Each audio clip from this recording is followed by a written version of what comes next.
Khulna city medical college হাসপাতালের অগ্নিকাণ্ডে কোনো হতাহতের খবর পাওয়া যায়নি, তবে আগুনের লেলিহান শিখায় পুড়ে গেছে কয়েকটি কক্ষ। বৃহস্পতিবার রাতে ফায়ার সার্ভিসের 2.5 ঘন্টার চেষ্টায় নিয়ন্ত্রণে আসে পরিস্থিতি।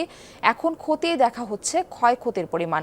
অগ্নিকাণ্ডের কিছুক্ষণের মধ্যেই রোগীদের নিরাপদে সরিয়ে পাঠানো হয় আশেপাশের বিভিন্ন হাসপাতালে।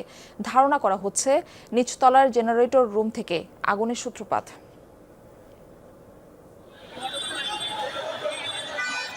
বৃহস্পতিবার রাত 9:30 খুলনা নগরীর ময়লাপোতা মোড়ের কাছে সিটি মেডিকেল কলেজ হাসপাতালে হঠাৎ অগ্নিকাণ্ডের খবরে আতঙ্ক ছড়ায়।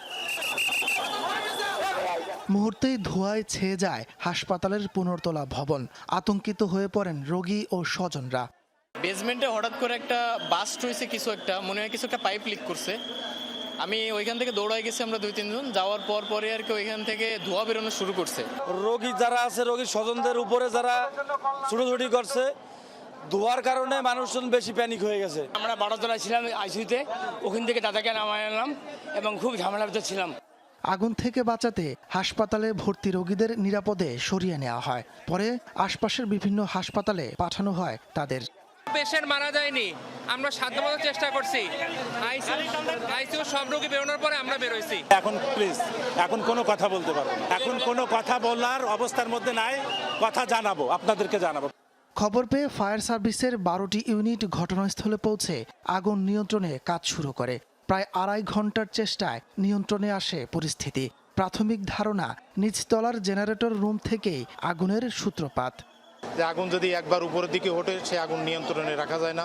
আমরা আমাদের সর্বোচ্চ চেষ্টা করছি, বেসমেন্ট থেকে আগুন উপরে উঠতে দিই নাই। রুগী থাকে উপরের দিকে কোনো আগুন যায় নাই, ধোঁয়াও যায় নাই। আগুনের সূত্রপাত বেসমেন্ট থেকেই, এবং এটা তদন্ত না করে বলা যাবে না যে কি বিদ্যুৎ থেকে নাকি জেনারেটর থেকে। শুধু সিটি মেডিকেল নয়, সব হাসপাতালেই অগ্নি নির্বাপন ব্যবস্থায় জোরদারের দাবি তুলেছেন প্রত্যক্ষদর্শীরা। একই সাথে এক্সিট বা বহির্গমন পথও সহজ রাখার দাবি সবার। তাপস সরকার, যমুনা নিউজ। এই বিষয়ে বিস্তারিত তথ্য জানাতে আমাদের সঙ্গে যুক্ত হচ্ছেন সহকর্মী প্রবীর বিশ্বাস। প্রবীর, আগুনের ক্ষয়ক্ষতি সম্পর্কে কিছু জানা গেছে কিনা এবং হাসপাতাল কর্তৃপক্ষ এই বিষয়ে কি বলছেন?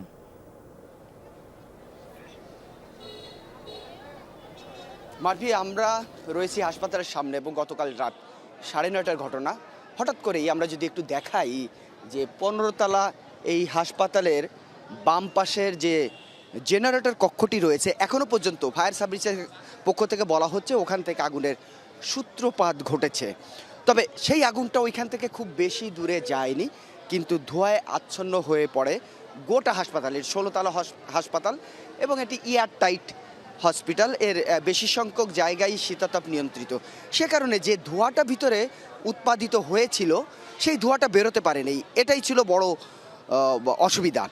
তার থেকে বড় কথা হচ্ছে এই হাসপাতালের 5 শতাধিক রুগী থাকে সবসময়, যেখানে আইসিইউ, এনআইসিইউ, সিসিইউ, এইচডিইউ সব ধরনের সুযোগ সুবিধা কিন্তু এই হাসপাতালে পাওয়া যায়। বেসরকারি হাসপাতাল হলেও মানুষ একটা আস্থা বিশ্বাসের জায়গায় এই হাসপাতালে চিকিৎসা সেবা নিতে আসে। হঠাৎ করে সেখানে অগ্নিকাণ্ডের ঘটনায় যখন এই ভবনে অন্তত 2000-এর উপরে চিকিৎসক, সেবিকা, কর্মকর্তা, কর্মচারী, তারপর রোগী এবং তাদের স্বজনরা ছিল। পরবর্তীতে প্রায় 2.5 ঘন্টায় চেষ্টা করে ফায়ার সার্ভিসের 12টি ইউনিট তাদের প্রচেষ্টা এবং তার সঙ্গে নৌবাহিনীর সদস্যরা, স্থানীয় পুলিশ সদস্যরা, স্থানীয় স্বেচ্ছাসেবকরা, বিভিন্ন বাহিনীর সদস্যরা নিজস্ব নিরাপত্তা বলয় তৈরি করে এবং এই আগুন নির্বাপনের চেষ্টা করে প্রায় 2.5 ঘন্টা তারা নির্বাপন করেছে। এখন বিষয়টি হচ্ছে যে এইখানে যেসব রোগী ছিল তাদেরকে বিভিন্ন হাসপাতালে, বিশেষ করে খুলনা মেডিকেল কলেজ হাসপাতাল সহ খুলনা যে সমস্ত বেসরকারি হাসপাতাল রয়েছে সেখানে শিফট করা হয়েছে। তবে তারা কেমন আছে, কিভাবে আছে সেই বিষয়টি এখনো জানা যায়নি। প্রবীর, আপনাকে ধন্যবাদ যুক্ত হবার জন্য।